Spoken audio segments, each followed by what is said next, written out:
There's no place to escape to. This is the last podcast. On the left. Side stories. From your glade. That's when the cannibalism started. Side stories. Yes.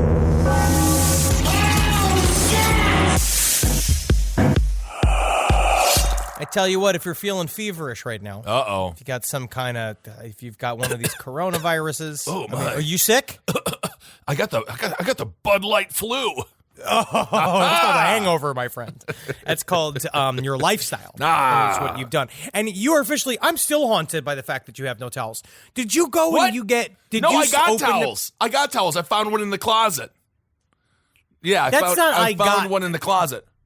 That's not even, you know what also, I mean? I don't actually use Puffin as a towel. All of these people took a joke a little too literally, and then my entire feed, every time I put a picture of Puffin, everyone says, oh, why is your towel on the ground? Like you came up with it first. I will say, you be careful of the bits you do, because you become the bits that you do. Kurt Vonnegut used to say that. Is that right? No. Hey, what's up, everyone? Welcome to Side Stories. I am Ben, hanging out with Henry. Yeah. I am not wet. I'm feeling fresh, feeling good. No, you're dry today. You arrived to the studio not like a toddler running around a family party wet from the bath. Having a good time around relatives. I got my velour suit on. My top is on. Great. I'm doing a whole thing. I literally bought an outfit that was named Uncle Tony. So I'm a pretty cool guy. You're looking good. Yeah. I used to have a cousin that used to do that. For some reason, they decided to always bathe my cousin when we'd have like family parties at the thing. I don't think it was a molesting thing. Sure, I hope not. Yeah. I really hope not. But they used to bathe him towards the end of some, various parties, and he used to come out of the bath all nude, and they all laugh and stuff of him going,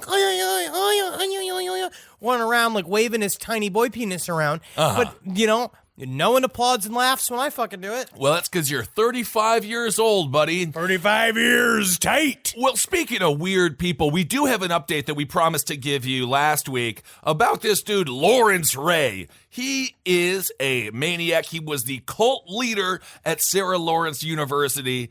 Turns out authorities have found a few things in his house that may end up putting him behind bars forever. Whoever he was connected to. Because apparently he did some low-level crime work with some organized crime or some kind of bullshit. So whatever they have now could maybe hopefully connect them to his weird accomplices and his shitty crime empire that he was running. Yeah, it's going to be a low-level Jeffrey Epstein where it's not going to be someone who runs a media conglomerate. It's going to be the guy who has the popcorn store on the corner where we come to find out he's been avoiding taxes and, We don't got the Lolita Express over here. We got the SS Barney.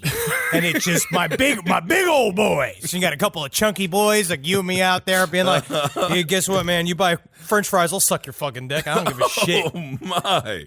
Anyway, so the authorities... Chunky boys! The authorities busted down Lawrence Ray's door. They found 40 journals. There's something about pedos. They love to journal. 44 hard drives. He's not a pedophile. These girls all were of age.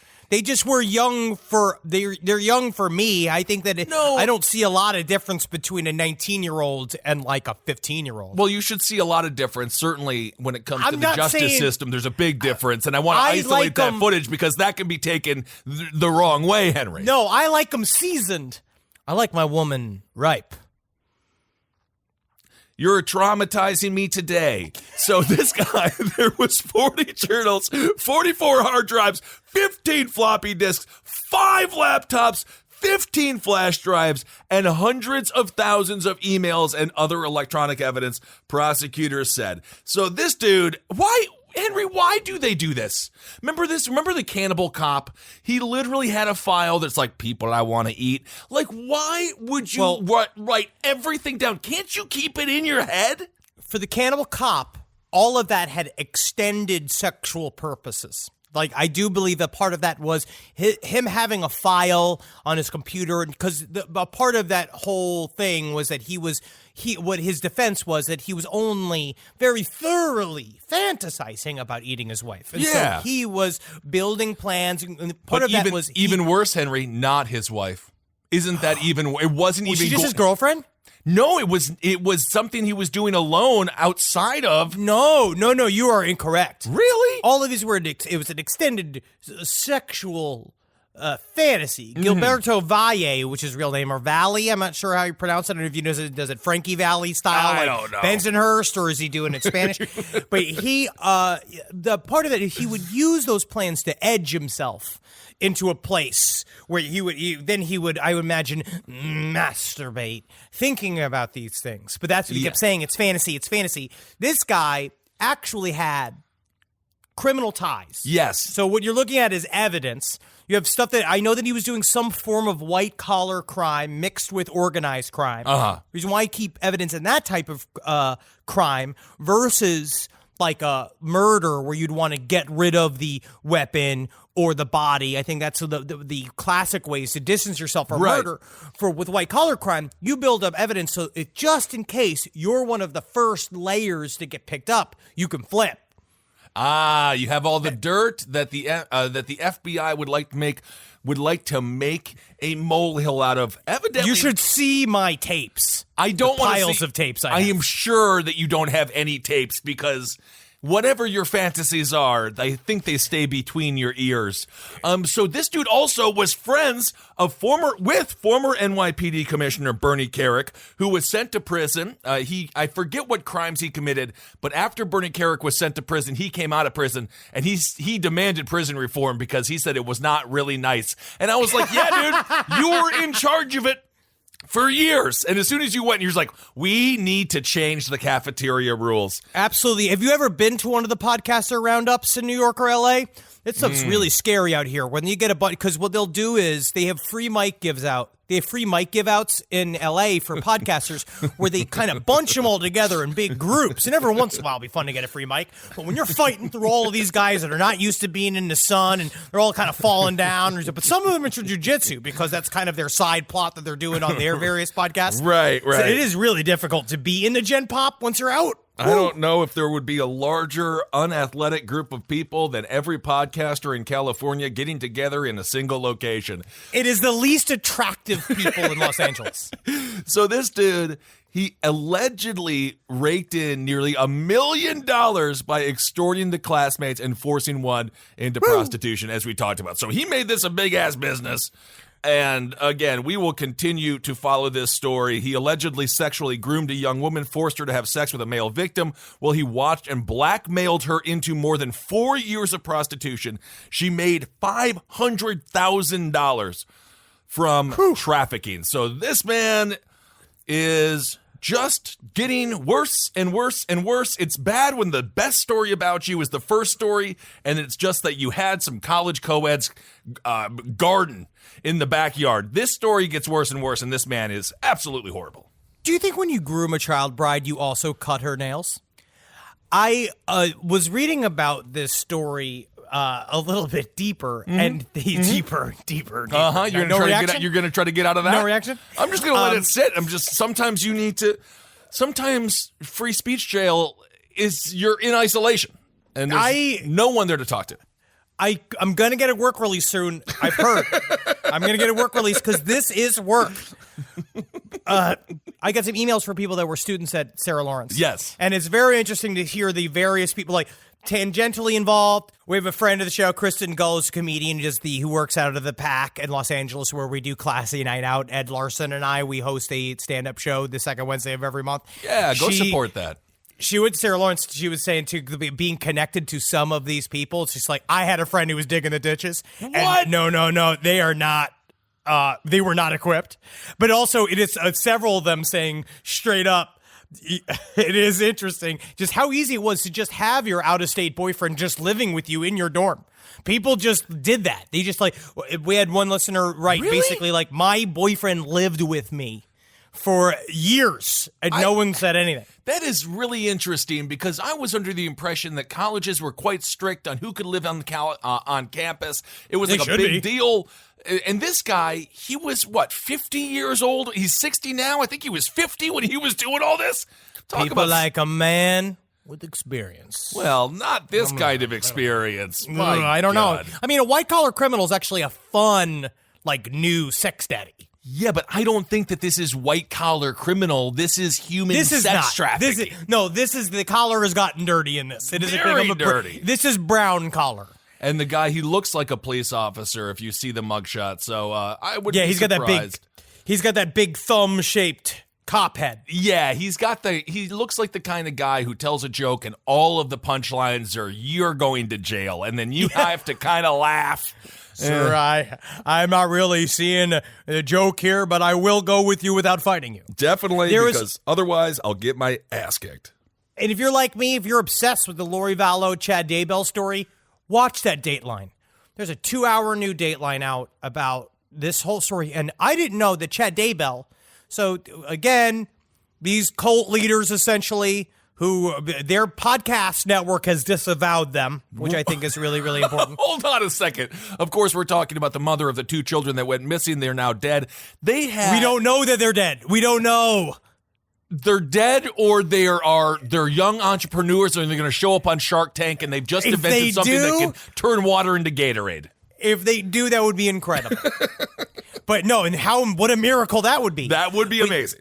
One thing that was interesting, so Chad Daybell, who became sort of the leader of this splinter esoteric Mormon cult, this doomsday cult, where they believe that they're the only ones who are truly amassing the 144,000 that are the chosen ones that will go to heaven. It's only them. Right. So everybody else, sorry, Bye. You're fucked. Go to Hawaii and meet Chad Daybell. Honestly, sounds kind of nice. Because they are living in Hawaii right now. They just officially got arrested. Lori Vallow has been finally arrested under suspicion but it's just for endangerment of a child. It's not even because they don't have a body. We don't know where these kids are yet. No one knows. But can't we? I know that we don't want to, put the horse in front of the cart here. Actually, we do. That's exactly what you want to do. You don't want to put the cart in front of the horse. That's it. But can't you just arrest them? Get them into a room and just let them know that you're charging them with murder, and at some point, she's just going to break down and confess. You hope, but I think that they are so touchy around this shit, especially with the Mormons and the way they act too. The grandparents of the younger boy that has some form of mental handicap which was revealed within the Dateline episode was that JJ, the youngest, had some form of mental handicap. I didn't know that. Which is brutal. Yeah. Lori Vallow straight up said, I don't need this burden in my life anymore. Several times to the grandparents of this child, but they are the same kind of reaction from the Powell story, the Susan Powell story, right? Where they're like, yeah, well, we sure hope that they get home soon. And it's like, Jesus, you guys got to go to these people's houses with a fucking monkey wrench. You need to tie these people down with a bunch of ropes. Yeah, innocent, not innocent. Tell us where our granddaughter is. I'm going to cut your nipples off, lady. Hey, okay. I'm going to cut your nipples off. I'll talk, absolutely. I'm going to cut your fucking nipples off. So you want the situation to kind of be like the movie Funny Games, but you want the people who are terrorizing the folks in the house to be there for good reasons. Yes. Okay. That's how I feel. Positive Funny Games. And also, so Chad Daybell, he wrote these 28 books about whatever his weird philosophy is. And the reason why is because he had a near-death experience as a child where he almost drowned. And ever since then, his family has treated him as an other because he said, I saw God in the waves. And he said, I'm the only one who knows the 144,000 anointed. I'm going to say, if you're a human being that hears this from your 9-year-old, don't believe them. They've learned a lie from the internet because that is a lie from a child. They just figured out how to put themselves into the center of the family. Out of the what is it? The truth of the minds of the babes or something like that. All I know is this whole idea that children tell the truth is a total lie unless they are saying that something wrong happened to them, in which case we must believe them. Or if they tell you you're ugly or you're fat, because then it's just them saying brutal truths to your face. They're always completely accurate about all of the problems that we each individually see within ourselves. Yep. If a child 9-year-old comes back and says, I am basically the second coming of Jesus Christ, you kind of got to set that kid up to be bullied. Well, first thing I do, my child says I'm the second coming of Christ. I'd be like, that's incredible. Let's go test it. What do you mean, Daddy? Pick him up, throw him in the pool. I don't see how you just fell right in there, huh? Right. You fell right in there. Right. I didn't see you do any miracle. I get a glass of water. I mean, like, we're going to stay up all night. And you make this into booze. Because Papa's hungry. Yeah, Papa's thirsty. We're staying up all night until this shit turns purple. And you're gonna sit there and you concentrate real hard. And you think about it. Don't you make me believe, boy. Don't you make me believe. It's a very interesting sort of theocratic version of what Joe Jackson did to Michael.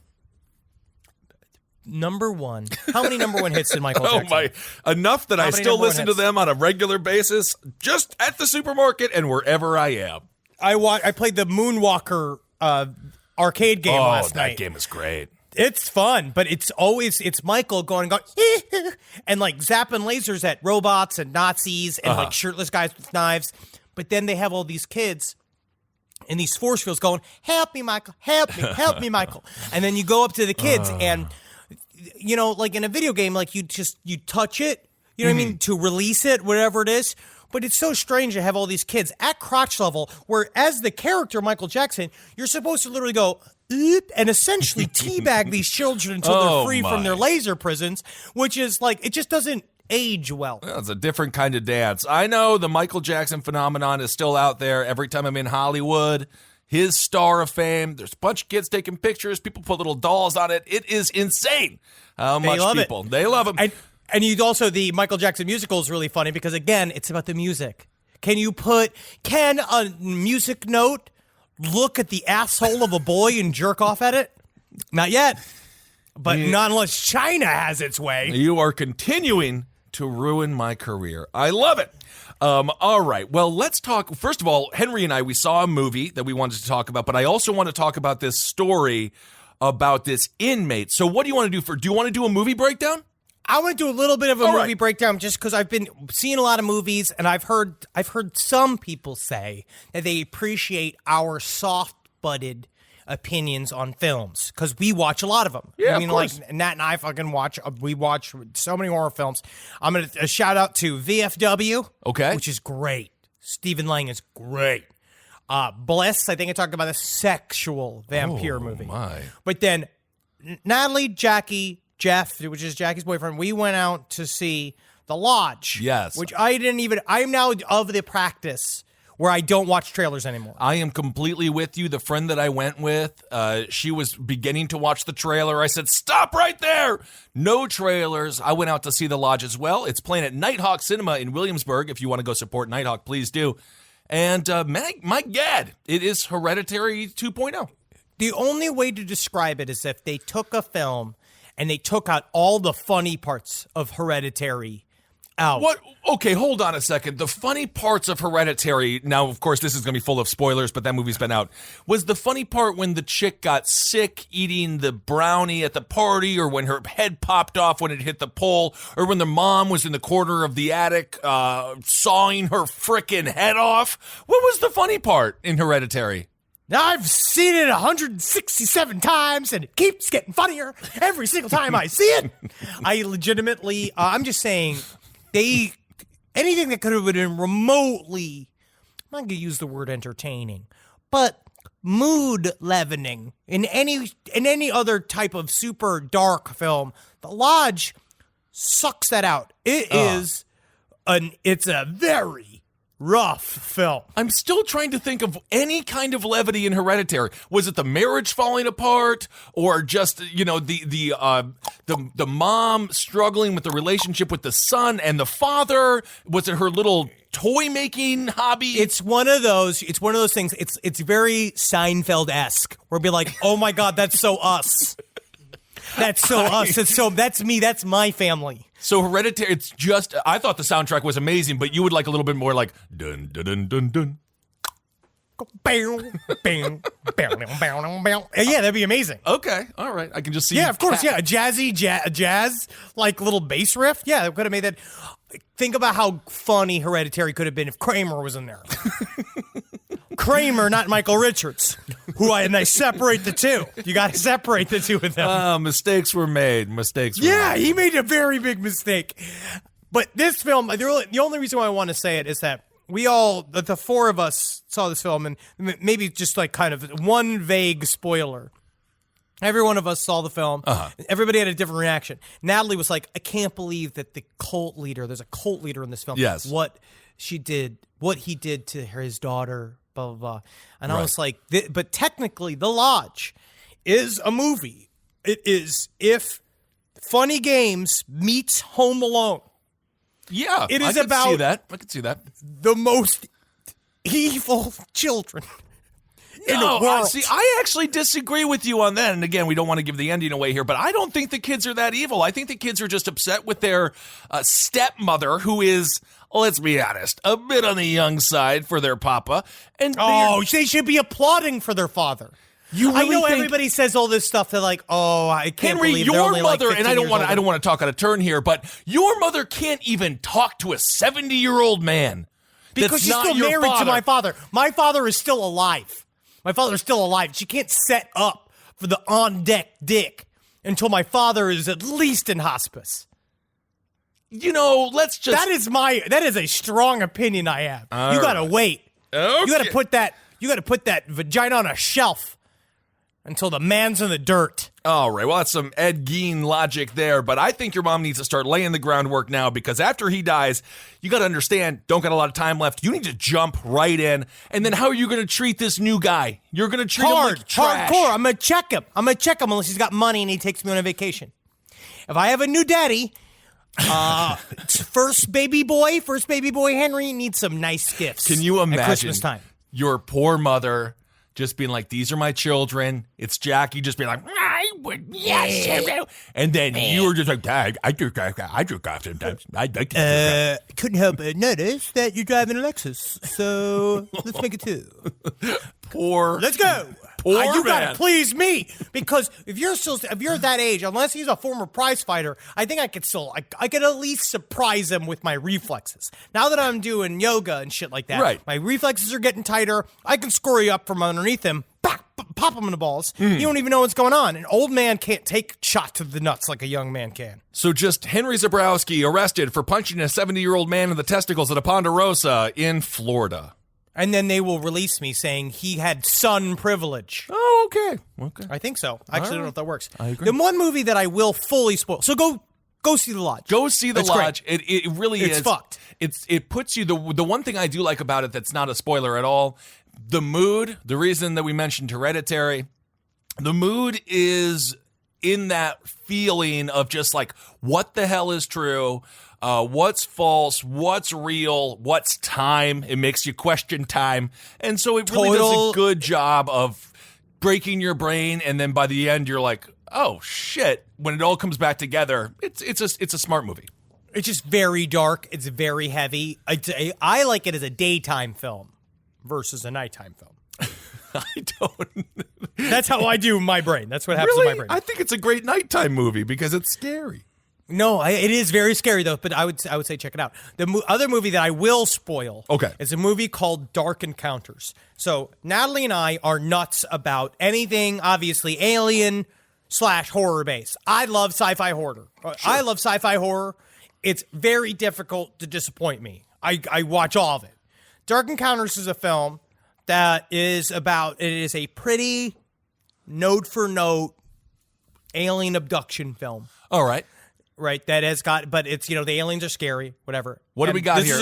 How many probes can the audience expect to see, and where are these probes inserted? There's no probes yet. Not from alien to human.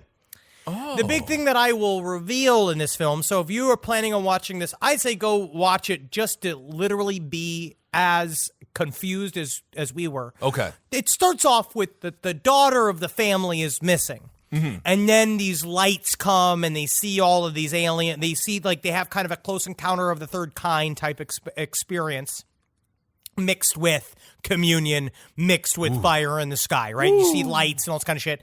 And so you kind of assume that the whole movie that the daughter was missing because the daughter's been taken by aliens. Right. But 5 minutes left in this movie, they reveal that, again, they talk to this cop throughout this whole thing.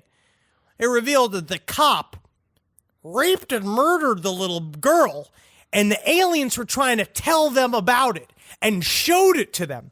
They abducted all of them and then like put them in a movie theater and then showed them the footage of the cop they trusted molesting and murdering the little girl. I mean, not full on. Now, like, what in the brown world? bunny of the little girl. I'm just saying they just did. It is just the wildest left turn I've seen a movie take in a long time. Well, why'd they do that?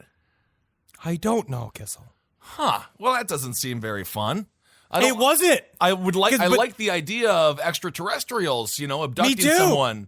I mean, a cop, that's what they do sometimes. These horrible officers. Not all of them. Obviously, the vast majority are not doing that. It's a unique film because it does something I've never seen. I've never seen UFOs go to molest without it being like Fire in the Sky type, like alien on adult male molest. Uh-huh. All right. Well, that's the movie breakdown, and you got to catch them all. Well, speaking of people who have molested, we send folks to jail, and oftentimes they say, okay, yeah, they're doing the time. That's one form of punishment. But also we always say, well, when they go to jail, they're going to get their asses kicked. Like Harvey Weinstein, for example. It's going to be a rough potential 25 years, although not as rough as those jurors had it. Evidently, they had to look at nude pictures of his body. And there was everybody said that he had the egg-shaped penis. He had a penis that was very fat on the base, and then when it got hard, it got very long and thin at the top. Ugh. All right. So, when you go to prison, there is internal justice. This story comes from Sacramento. California inmate confesses to killing 2 child molesters. So this guy, his name is Jonathan Watson. He's in prison for life. I was going to make him Hero of the Week, but he is also a murderer himself. So 2 wrongs do not make a right. But there were 2 prisoners, one named David Bob with 2 B's, he was 48, and another dude named Graham DeLewis Conti. He was 62. So his last name's Cunty? It's C-O-T-C-O-N-T-I.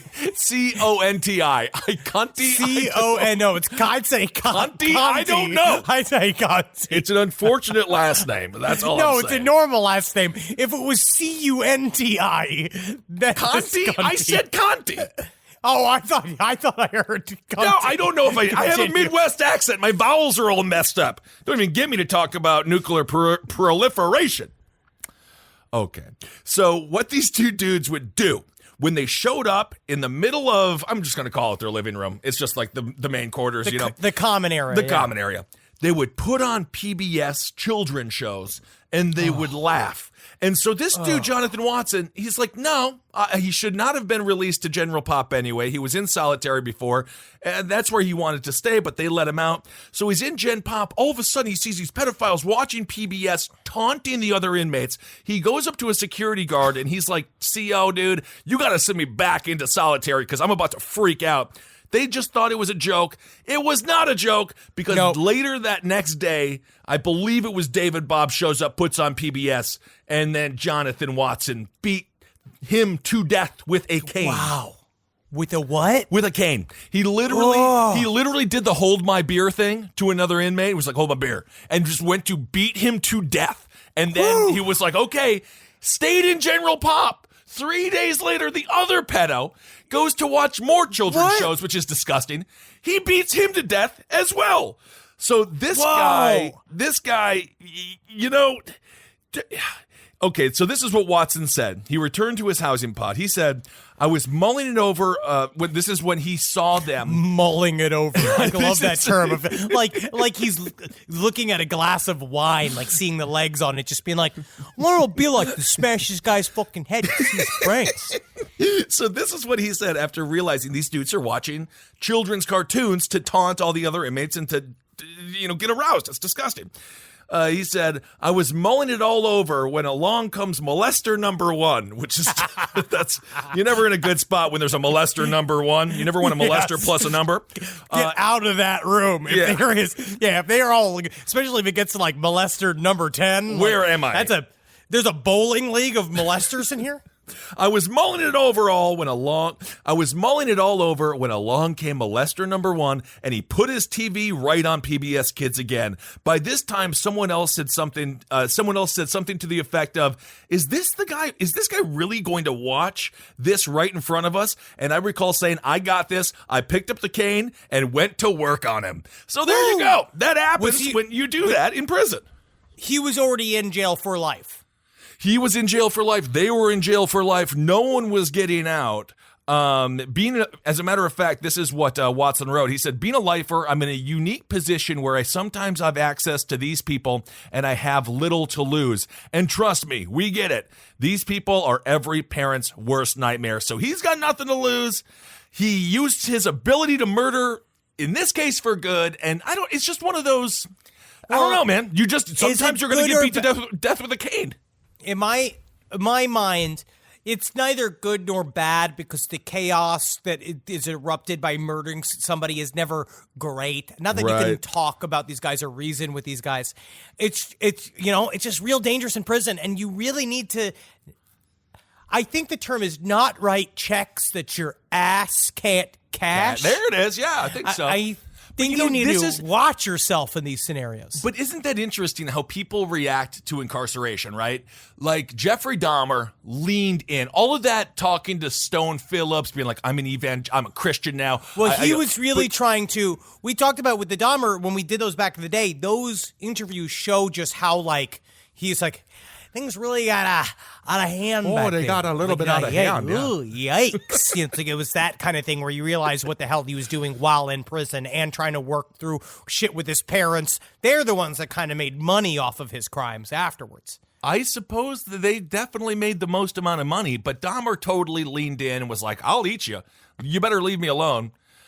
These guys that were killed, I guess they were just leaning into being pedophiles and... Never do that. No, always lean away from being a pedophile. What do you think Weinstein's going to be trying to produce in prison? Is he going to try to get people to do a Cats Broadway performance in the common area? What's that fat asshole going to be doing? I was thinking about this the other day, honestly, thinking about how when he's in prison, I imagine the way he'll get through it. The way he'll get through it is kind of similar to Bernie Madoff, where Madoff is they view him like a gangster. Yeah, but he didn't have sex-related crimes. No, but they were also they hold those guys to different standards than pedophiles, right? In my estimation, I think Weinstein will probably have a very hard time in jail. I think that they are going to fuck with him. Definitely. But I also think that the way he might get out of it is telling stories about fucking show business. Literally, I think that he might be doing 500 Sundays. You remember that Billy Crystal Broadway show that he did? He might literally do a one-man show inside of prison being like, yeah, I'll tell you that one time Gwyneth Paltrow showed me your bush, and she's just like, hey, why don't we make a candle out of this? And I was like, you're crazy, Gwyneth. Get the hell out of here. He's going to be saying that for a while, gaining cred within prison. Yeah, I'm wondering how much the inmate community will care to hear about stories of Angelina Jolie having sex with her brother in a back room in order to secure her role in Tomb Raider. But I don't know. Either way, yeah, that's I wonder. think that you're probably right. He's going to try to regale people with stories, and at some point, maybe once every 6 months, someone's just going to come and beat the hell out of him. Make my movie. All right. What are you talking about? What do you mean? Say, make my movie. Okay. So, all right, Billy, you're the cameraman. We're gonna make Howard's movie. So Billy, I'm the movie now. You're the movie. That's right. So I'm putting 3 Snickers bars. I'm putting 3 Snickers bars into this film. So I'm producing still. Yeah, that's what I need. I need locations. Now, I have a question, Howard. Can you suck your own dick? Because that's really the only thing that we can do here with this fake cameraman. I thought that you never asked, and that I'd never make it to Hollywood. But now I can show you I can make a rope, a wand. Oh, Hollywood came to prisoners that day. Isn't that nice? It is nice. It is nice. You know what? I hope he teaches them Shakespeare. He can just go. He's going to be, hopefully he'll just be dead soon. Whatever. I just feel bad for the jurors. If you're on that jury, please reach out to us if you ever want to talk to us. I mean, obviously they're all New York based. I'm sorry you had to see that man's ding dong. That is wiener. I saw a sketch of it. I saw a sketch of it in the New York Post, which means there had to be someone looking over their shoulder, looking at naked pictures, just like, oh, this is why I went to college. What a great, I get to draw the pecker of this fat producer. I honestly was kind of disconcerted about how bodies were kind of similar. This next I'm going to say story, you got a better one, though. Better back. No getting walker. tighter. You are getting tighter.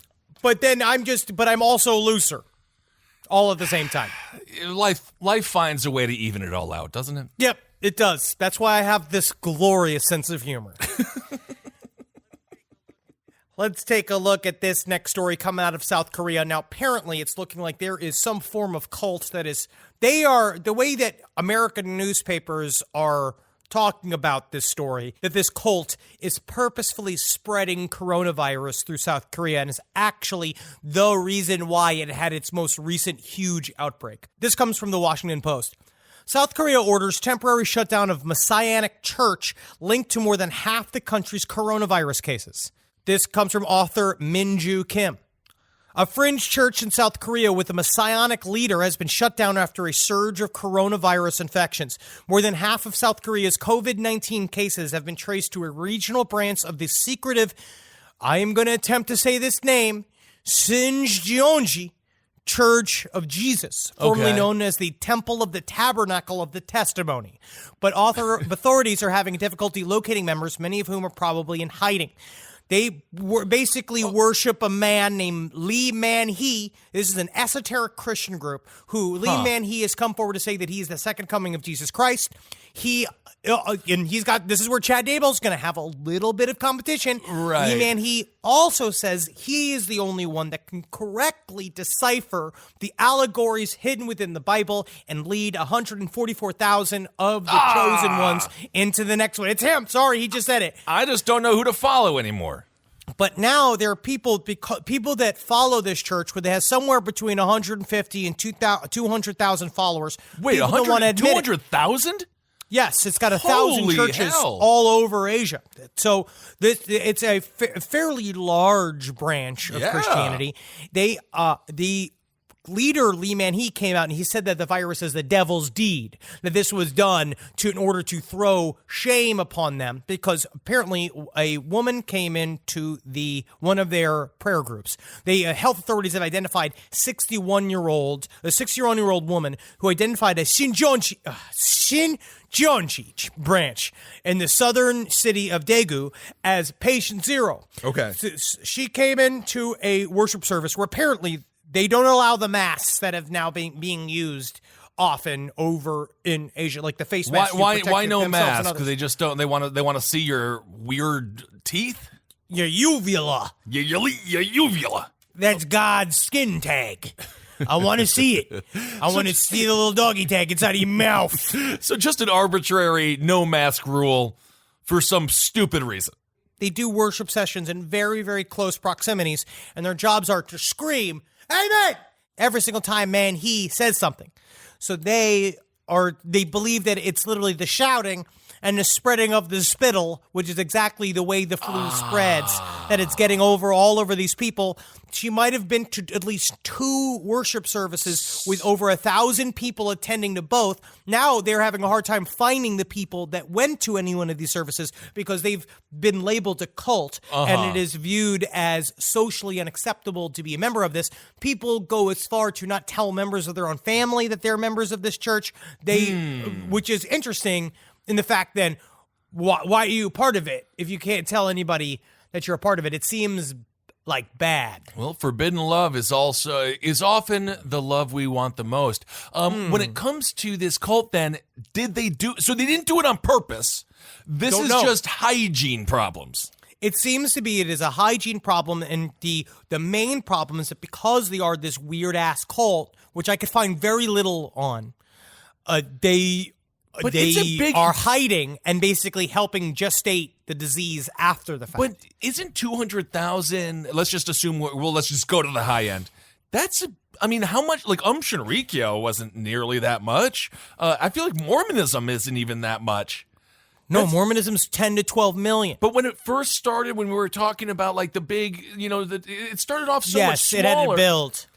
But, I mean, obviously now it's much more mainstream. But 200,000, that's a boatload of people, man. But apparently an inner memo, according to the New York Times article on this same story, there was an inner memo that was released saying, take your worships in private. Everyone needs to stop coming in and go private, go dark, go in order to keep anybody from seeing what's going on. And then they have since said, no, we never told our people to hide.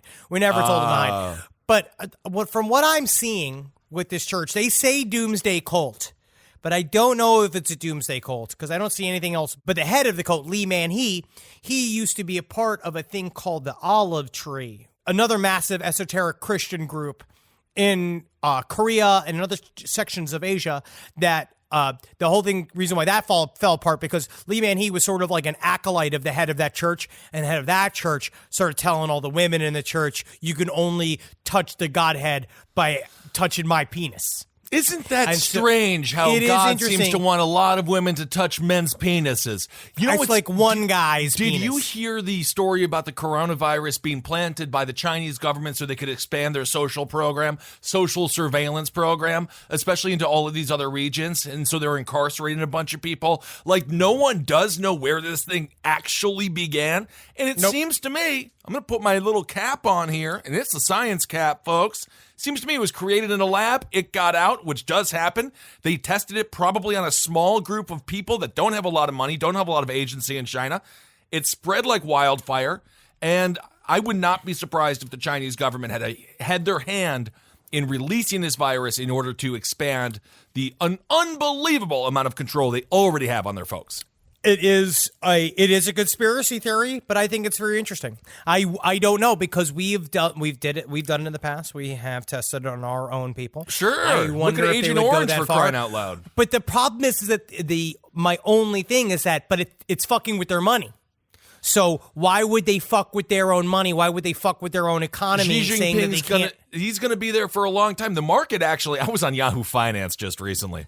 And wow. Let's talk about the markets, Henry. Did you actually tell them that you don't own towels? Are you allowed to be on these shows where the fact you literally wipe yourself on your own furniture? Do they know this? There is a funny thing when it comes to the billionaire and millionaire class. They actually respect the full circle of having money, but then pretending like you don't have a towel. Why? Yeah, I don't know. It's a Warren Buffett thing. But the market actually is not doing that bad. Xi Jinping dipped out for 2 weeks. I think the Chinese government probably had something to do with the old coronavirus. But you know what? Don't be worried about it. You're not going to get it. I would say wash your hands. Yes, just do what human beings have always done. But wash your hands. Use hand sanitizer. If someone is coughing, you say, shame! Shut up, shame! Pig! Get the pig! And attack them. I feel like if you do see someone coughing, it is not outside of the parameters of normal behavior. Just grab them by the hair, pull them out of wherever they're at, and make sure they're outside. It's for their own safety, too. A series of suggestions that will land you in prison. I'm saying protect yourself and your fellow man by beating the sick to death. It might actually get you out of jail time. All right, well, let's see here. We have some great letters to get to. I mean, I feel like this episode is just flying by. Do we have Hero of the Week? Is it already that time? I think it's Hero of the Week time. Let's play that beautiful Hero of the Week song. Found a picture with a cowboy hat, put a mustache on his beard. You have the wiener dog dunk. You're the hero of the week. This Hero of the Week, this is a real, true American. He is a true American hero. We've talked about him before. I'm not going to say hero. For the purposes of this segment, we're going to call Mad Mike Hughes a hero. They call him mad because he's also dumb. He believed that the Earth... He's just so mad at the Earth. That's why I'd say, yes, he's crazy, but he's also he hates circles. He hates circles. He doesn't believe the Earth is round. He believes the Earth is flat, and he was so convinced that the Earth was flat that he decided to make his second homemade rocket. He died February 22nd after this rocket crashed into the ground. His goal was to travel high enough into our atmosphere. Yes, he wanted to go to So that he could- 62,000 feet up. Yes, so that he could see and prove beyond a shadow of a doubt the curvature of the planet Earth. We covered this a little bit in our Flat Earth episode. Yes. That we did, I want to say almost a year ago at this point. Maybe, dude, that was maybe 2. I don't know. But we covered him a little bit, and he went up in one rocket that worked. But he said that he didn't see enough in that rocket. He only went 1,900 feet the first time. And again, you're going to want to go a lot more than that. In 2014, he also did a rocket launch that took him 1,300 feet. And it seems as if this steam-driven rocket included 3 heaters. They produced enough steam to thrust him 5,000 feet into the air.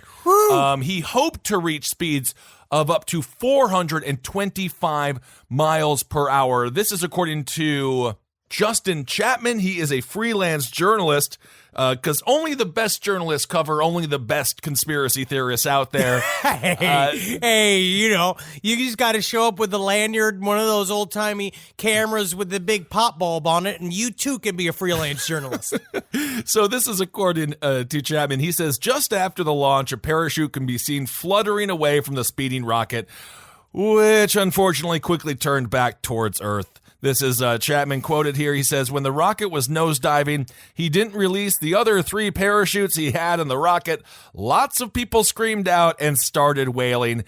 Everyone was stunned when he crashed and didn't know what to do. So why is he a hero? Is that what you're asking? Because he put his money where his family used to be. He said, you know what? I believe the Earth is flat.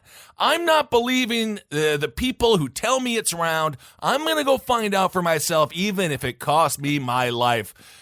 Unfortunately, it cost him his life, and the Earth is round. And he would have found that out if he was able to even just board a Delta flight. But no matter what, he did. No matter what. He's a hero because he had a dream, he had a vision, and he followed through until his very last breath.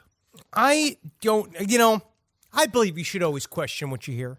Sure. Question your sources, question the news, question these scientists. I get it.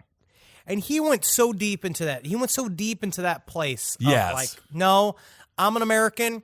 George Washington, one day he woke up and he says, I don't even believe there is a Delaware River, which is why he crossed it to prove to himself that there was a river. And that's huge. So when he is this the Zabrowski edition of every textbook in Texas? Yes. But he needed to see it for himself. He did. And so he had the confidence, which is, I'm unfortunately misplaced at this point in time. But can you imagine, you Kissel, you being like, I don't want to fucking build a rocket engine, but I'm going to put a seat on it and I'm going to ride it. Yeah. And having that type of confidence, thinking that you would be capable enough of shooting strapped to a rocket of your own devising and that it would work. I would never do it. I would put, unfortunately, I'd either put a monkey I stole from the zoo in there to see if it worked, or I would, a dog or something, or it's somebody that you don't like, give them a shot at the rocket first. Let them be a hero. Maybe if it does work, then, they'll be the luckiest people on Earth, and if it doesn't, they'll be dead, so no one will even know. No one will know.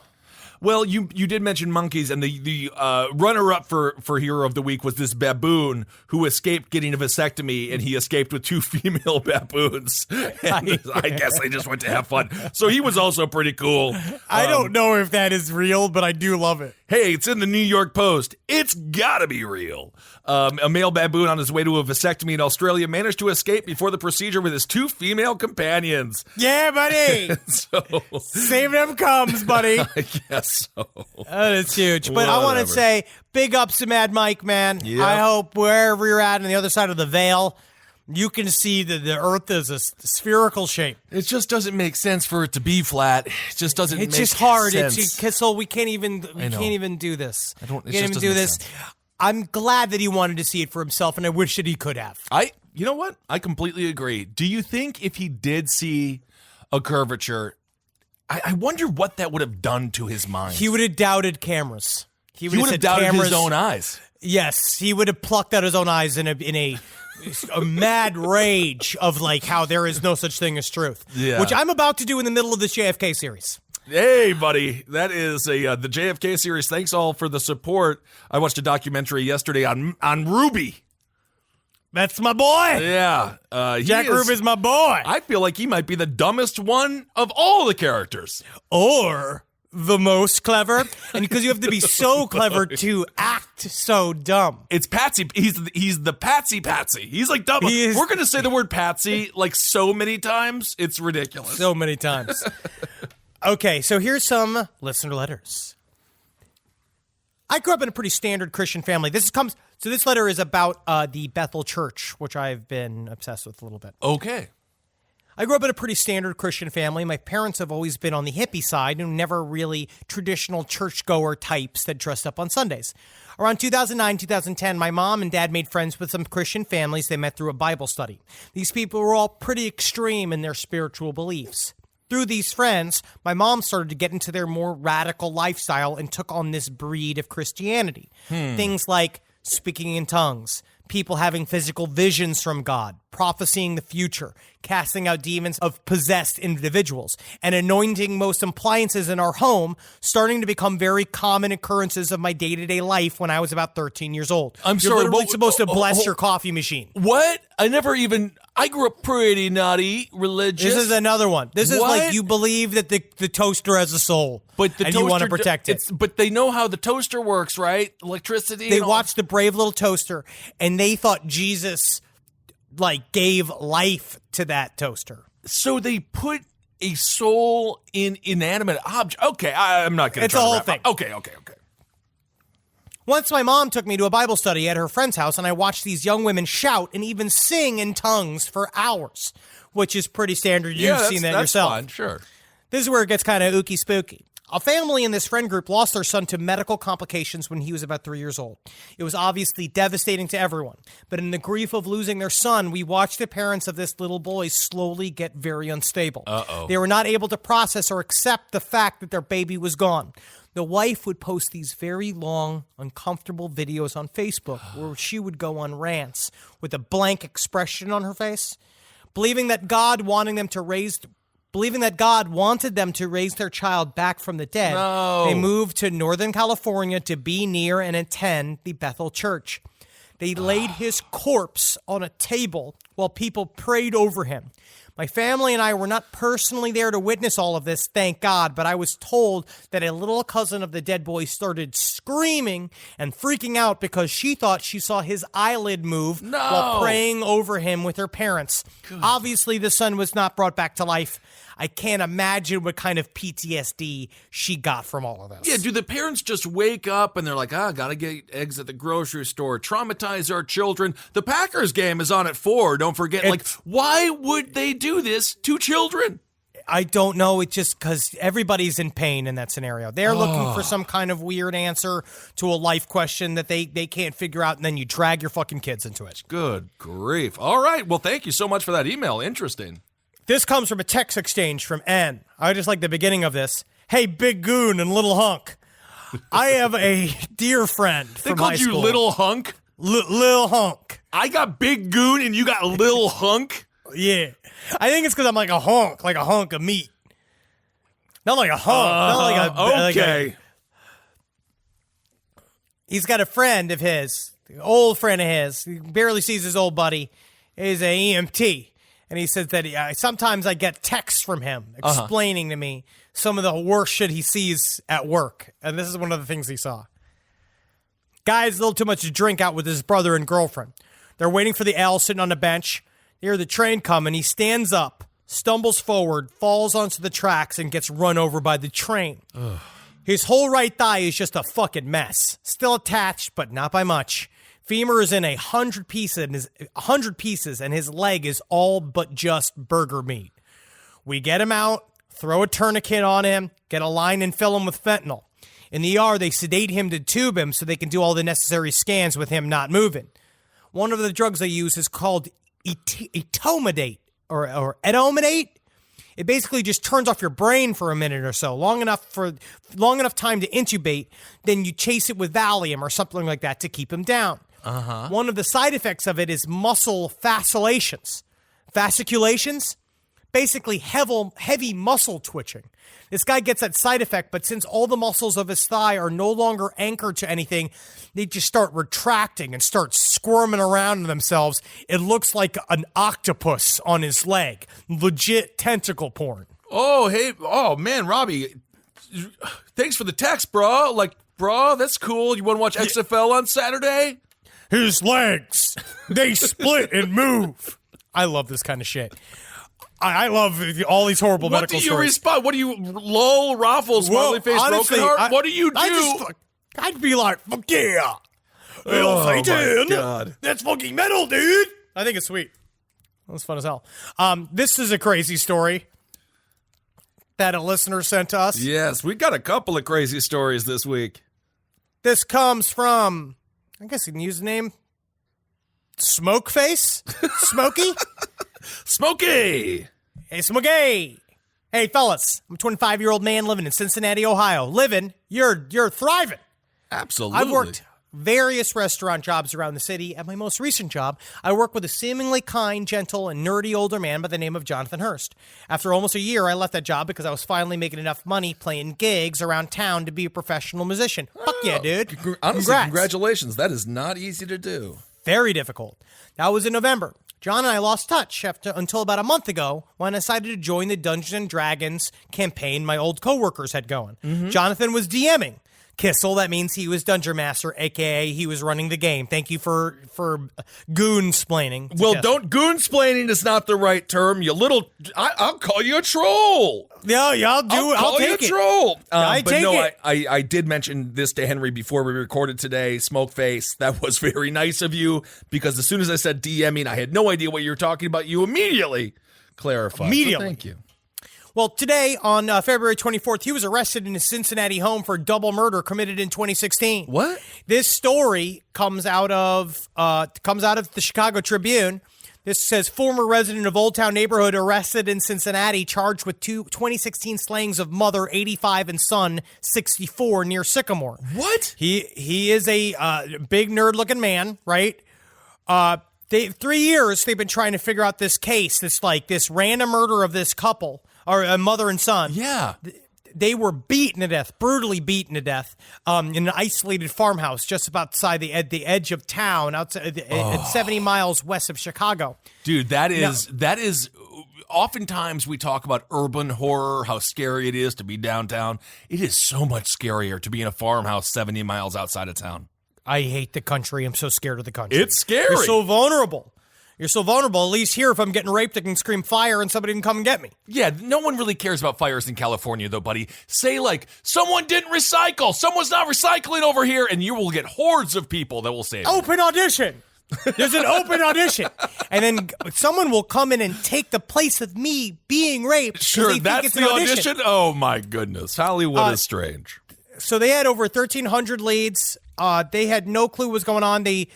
Hurst, 51, he was 51 years old. He had no prior connection to Sycamore or the Wilsons, but in addition to the DNA match, they found DNA match from a public database, which I don't know what that means yet. Oh, so he must have done like a 23andMe or something like but that. But then you click on the thing, because you can allow yourself to release the information of DNA if you want, which means he just didn't do it. But they're just taking all of it, right? Of course. Yeah. Of course, absolutely.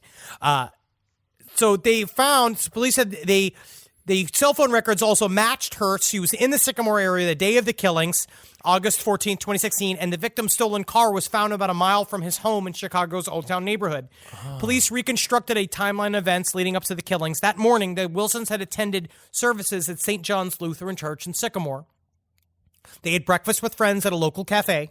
They returned home before Robert Wilson visited the local Moose Lodge, where he was active. Oh, that's fun. But they were brutally beaten to death. Oh, my God. And so now this was a cold case, but now I guess they believe that this is a guy going back to this email. Jeez. Honestly, I'm having trouble keeping this email straight because I'm totally shook. Not gonna lie, I'll start with my take on John. John was an imposing figure, physically. Bald, 6'4", big-ass legs because he didn't own a car and he walked everywhere. But his personality was quite the opposite. When we worked together, John was a calming presence. Good at tables, moved super slow but was competent, very soft-spoken. He had big turtle vibes. I don't know what that means. Honestly, You know the turtle. Slow and steady wins the race. Oh, hi. Yeah, and then you live inside. You live in your car, and you poop gross. Oh, yeah. Honestly, everyone at work liked the guy. I started to bond with him over a song of Ice and Fire books and Dune. I'm on Messiah. Please no spoilers, Henry. It's a 100-year-old book. One thing I didn't think about John or like about John was that he could be very condescending and mansplaining. He'd disagree with you on anything for seemingly no reason and then go on to explain it to you as if you were a total ding-dong. Right. I'd say I had a lot more experience with him as a coworker than I did as a DM. We only got to play 2 sessions together before his arrest, but he seemed very fair and incredibly well-versed DM. He could pull references from weird, obscure fantasy books no one had ever heard of. He had a crazy collection of dice sets, maps, figurines. He was like the ultimate nerd. So another member of my party said he thinks John is a serial killer based on some subtle things he'd notice about him. He enjoyed dark, sometimes violent jokes. Who doesn't? I Hey. mean, yeah, that doesn't make you a serial killer. He gave off a bit of a 50-year-old virgin vibe. He was deeply wrapped up in a fantasy world and had a bit of a superiority complex. Also, the victims were killed brutally, beaten to death with a blunt object. And they were old. Yeah. Which I think is very, very interesting. But in my experience, John seemed like a kind and patient man who just really loved fantasy and sci-fi. And also, he loved animals. Last time I saw him, he had adopted 4 cats and was super excited and sweet to them. That's not very serial killer-like to me. Oh, actually, it's just so confounding. I mean, Luke Magnotta. You know what's interesting when it comes to adopting an animal? I think it's great. Go to Matchdog Charities. That's where you can get all the Matchdog rescues. Get them all from South Korea. Places where the dogs are going to be killed. Buying 1 cat's great. 2 cats, I would even say you want a cat. You want a buddy cat. Going to 4 cats, that's what a serial killer would do.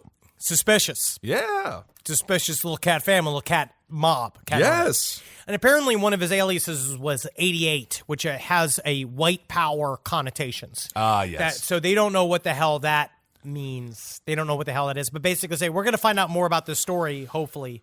But very interesting and very scary when one of your friends turns out to be a murderer. I don't know what they'll find once Marcus stops doing the show in his home. But Marcus doesn't have time to murder. We keep him too busy. I will fight that is for him. intentional. Especially, it would be weird, especially, I don't know D&D, but I assume it's an intimate experience. You tend to be in a basement, from my very understanding. intimate. It's Very, scary very to have close it. with those No, I boys. don't even want to hear how you speak with the serious. great comedians you hang out with, and you guys go to your basement game and you play it. And I don't want to hear about it. But We play in the living room. so it just seems like it's weird to participate in something intimate in the mind, because you have to really get to know someone's mind and where they fantasize. It's brave soldiers of the imagination, sharing adventures and campaigns together in a way that should bring nerds together. Nerds never need to be together, because obviously we've seen what happens when they become friends with one another, and then all of a sudden we have Columbine. So You've never been to a Dragon Con. You don't know what kind of horny nerds are like, and how nice it is to be a nerd and show up to a bunch of other horny nerds, and everybody's willing to show each other their nerds, parts. not dragon nerd. Dragons are cool. Everyone loves a dragon. I'm talking specifically D&D. You're being racist against my people. That's not a race. Could I just go in there, Henry, and I just sit down and say, I'm playing now, guys. Oh, I created a guy named Balls Are Sore, and he just killed all of your characters. Let's go eat some pizza. Can I just do that? You have to roll the dice. You have to roll to beat me in battle first. It can't just be Let's say I whatever roll you and beat you in battle, and I say bludgeon you. Oh, you for some reason you're bleeding out of every orifice of your body. You're dying. You've died. I guess we're done. You can do that. Yeah, of course. You're at liberty to do that. You're at liberty to ruin the game and ruin everybody's afternoon. Sure. You could do it normally by just by just sitting and yelling or taking off all your clothes and pissing all over the table if you want to. You can do that as well. You're free. You're free, man. Okay, just asking. You're a free, standing, upright ape. Well, You can do whatever you like. Thank you all so much for sending in your letters. Again, that is sidestorieslpotl@gmail.com. Send us your stories. Let us know your thoughts because, it's always great to hear from you. And we get bunches and we read a lot. So thank you all so much. I read a lot of these. For the most part, I read them. It's just when you get the multiple, the only time I don't read them when it's like when you send the Mad Mike story, which is great. But send us everything you want us to talk about always. It's so much fun. Absolutely. To hear what you like, hear what your brains are doing. Absolutely. And you guys also send me, I got some good game suggestions. I had some great stuff. I like the treasure trove inside of the Side Stories LPOTL Gmail is actually wonderful. If you do get a chance, this is a Ben Kitzel game recommendation. I believe it's on Xbox as well, but I'm playing it on PS4. Days Gone is a great zombie game. Puts you in the world. It's like Resident Evil meets Red Dead Redemption. The zombies are pretty cool. Really? It's about a 150-hour game, so you really have to invest a lot of time in it. But have fun with it. I'm so close. I'm going to have a whole game set. I'm doing it. I'm joining the legion of you people. I'm going to get a PS4. I'm going to start playing these video games. I need a way to check out. Your liver is going to thank you. Your liver is really going to thank you. Because it's truly, it maybe help with some of the drinking. And then it's also nice because all I do is watch horror films. And then, like, I have horrendous nightmares and all this kind of shit, basically from our content and from the movies. Right. But it's nice to have something else because it's like, I'm doing the killing. Now I'm the one who's killing. That's right. All right. Well, let's see here. We have some announcements. If you haven't seen Henry's movie, check out After Midnight. That seems to be going great. Also, I'm going to be doing a little screening for Hail Yourself America. On March 9th, I'll be in Syracuse. March 10th, I'll be in Albany. Not Albany. It's Albany. It's Albany? Albany, like it's all the Bonnie. I don't know what that is, but it's Albany. Fine. So that'll be on March 10th. March 11th, I'll be in Manchester. March 15th, Orlando, Florida. March 22nd, Columbus, Ohio. And March 29th in Kansas City. So get those tickets. I can't wait to hang out with y'all. It'll be a lot of fun. Also, send us where should we go for Side Stories Live? Yes, let us know. Maybe let's do this because I want to hear from you. Where would you want to see Kilsel and I perform some of the most highly organized, well-rehearsed comedy, some of the most incredible structured bits that you've ever seen. I'm talking about the height of true literary comedy. You thought where Robin would you Williams, want to see it? Where do you want to see us? You thought Robin Williams could improv. You never saw anything like Henry and I just zip, zapping, flopping, flapping all over the place. Woo! Zapping. And we will drink with you at some point. If I'm drinking. That is unfortunate. I have to give up drinking again. Are you going to give out? You're going to be done? I'm not sure. But if I say no means give me weed. Give weed. Because we'll sit and smoke weed. I'll sit and smoke weed all night. I'll take an edible. Time flies on these edibles. Yeah, it's like you're all high and shit. You do lose all track of time. Oh, yeah. That's what it was. Yeah. Oh, that's what it is. Love, live, laugh, love, man. Mm-hmm. There's 3 L's. Yeah, it is. Those are 3 L's. The only way. Sometimes in football, L is bad, right? You don't want a loss. No. Yeah, that's bad. Yeah. But in podcasting, an L is where you start. You start with a loss. Live, laugh, love. Live every day.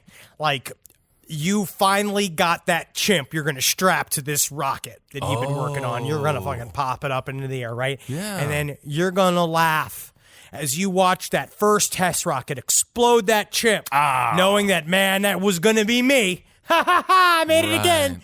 But now I know exactly how to build this rocket. And then I'm going to love sitting on this lazy boy attached to this pile of C4.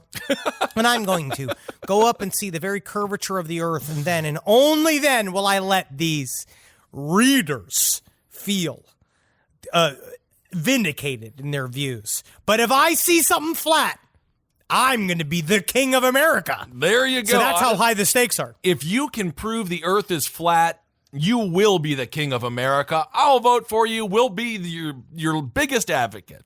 I'll do whatever it takes. All right, everyone. Thank you all so much for listening. Keep on supporting all the shows here on the Last Podcast Network. We're a family now. You're part of the family now. Now that I have my velour suits, I have to say stuff like that. You need a pinky ring. Oh, I'm going to start getting necklaces. Have you seen Eddie's pinky ring? Ed Larson from Brighter Side? I have not. Yeah, he's got a big pinky ring now. Yeah, I think it's just a normal ring that only fits on his pinky. Yes. That's it. Yes. Like, it's like a wedding That's ring. my dream. I want a pinky ring, too. We should go pinky ring shopping together. We'll go out to Rodeo Drive the next time I'm in Los Angeles, buddy. Vegas, baby. In Vegas. Vegas for my birthday. It will be Pinky ring shopping. That is what we're dumber. doing. Pinky ring shopping in Vegas on my birthday. That's what we're doing. I love it. All right, everyone. Hail yourselves. Hail Satan. Magustalations. Hail me. Holding it. Oh, look at that. You're going to get whatever audition is next for you. You got it. You nailed it. Oh, yeah. It's this part I'm going for. It's called Molested Man Behind Dumpster. Uh-huh. Well, The surprisingly breakdown enough, looks there's just like me. It's a lot of stories like that. This show is made possible by listeners like you. Thanks to our ad sponsors, you can support our shows by supporting them. For more shows like the one you just listened to, go to lastpodcastnetwork.com.